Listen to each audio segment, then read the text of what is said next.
हमारे देश भारत में माता का एक ऐसा मंदिर भी है जहाँ पर 20,000 चूहे रहते हैं और मंदिर में आने वाले भक्तों को चूहों का झूठा किया हुआ प्रसाद ही मिलता है।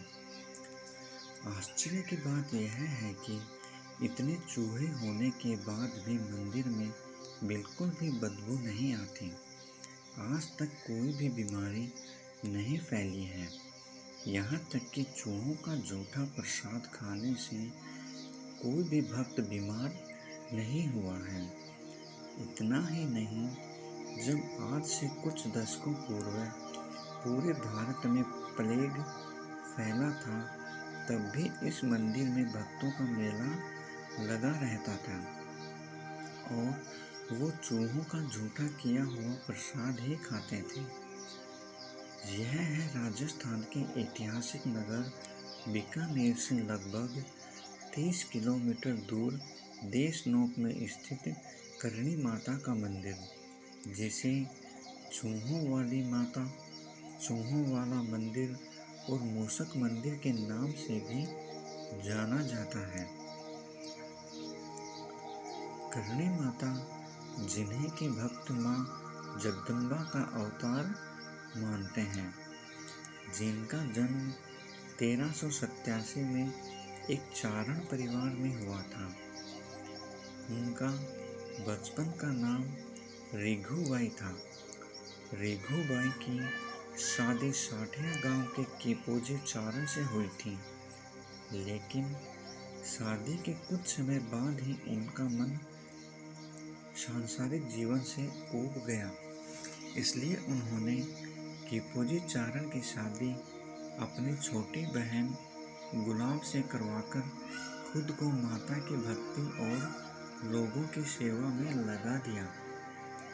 जन कल्याण, अलौकिक कार्य और चमत्कारी शक्तियों के कारण रेघुबाई को करणी माता के नाम से स्थानीय लोग पूजने लगे। वर्तमान में जहाँ यह मंदिर स्थित है, वहाँ पर एक गुफा में करणी माता अपनी इष्ट देवी की पूजा किया करती थी। यह गुफा आज भी मंदिर परिसर में स्थित है। कहते हैं करणी माता 151 वर्ष जिंदा रहकर 23 मार्च 1538 को ज्योतिर्लीन हुई थी। उनके ज्योतिर्लीन होने के पश्चात भक्तों ने उनकी मूर्ति की स्थापना करके उनकी पूजा शुरू कर दी, जो कि तब से अब तक निरंतर जारी है। आइए बात करते हैं इस मंदिर के निर्माण के बारे में। करणी माता बीकानेर राजघराने की कुल देवी है। कहते हैं कि उनके ही आशीर्वाद से बीकानेर और जोधपुर रियासत की स्थापना हुई थी। करणी माता के वर्तमान मंदिर का निर्माण बीकानेर रियासत के महाराजा गंगा सिंह ने 20वीं शताब्दी की शुरुआत में करवाया था। इस मंदिर में चूहों के अलावा संगमरमर के मुख्य द्वार पर की गई उत्कृष्ट कारीगरी, मुख्य द्वार पर लगे चांदी के बड़े बड़े किवाड़, माता के सोने के छत्र और चूहों के प्रसाद के लिए रखी गई चांदी की परात भी मुख्य आकर्षण है। यदि हम चूहों की बात करें तो मंदिर के अंदर चूहों का एक छत्र राज है। मंदिर के अंदर प्रवेश करते ही हर जगह चूहे ही चूहे नजर आते हैं।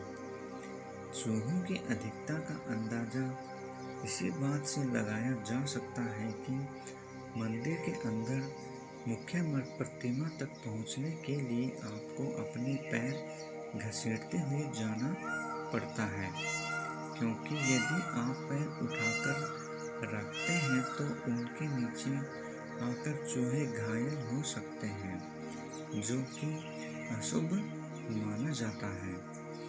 इस मंदिर में करीब 20,000 काले चूहे के साथ कुछ सफ़ेद चूहे भी रहते हैं। सफ़ेद चूहों को ज़्यादा पवित्र माना जाता है। मान्यता है कि यदि आपको सफ़ेद चूहा दिखाई दे गया तो आपकी मनोकामना अवश्य पूर्ण होगी। इस मंदिर के चूहों की एक विशेषता और है कि मंदिर में सुबह 5 बजे की आरती और शाम को 7 बजे होने वाली संध्या आरती के वक्त अधिकांश चूहे अपने बिलों से बाहर आ जाते हैं। इन दो वक्त चूहों की सबसे ज़्यादा धमा चौकड़ी होती है। यहाँ पर रहने वाले चूहों को काबा कहा जाता है। माँ को चढ़ाए जाने वाले प्रसाद को पहले चूहे खाते हैं, फिर उसे बांटा जाता है। चील, गिद्ध और दूसरे जानवरों से इन चूहों की रक्षा के लिए मंदिर में खुले स्थान पर बारीक जाली लगी हुई है।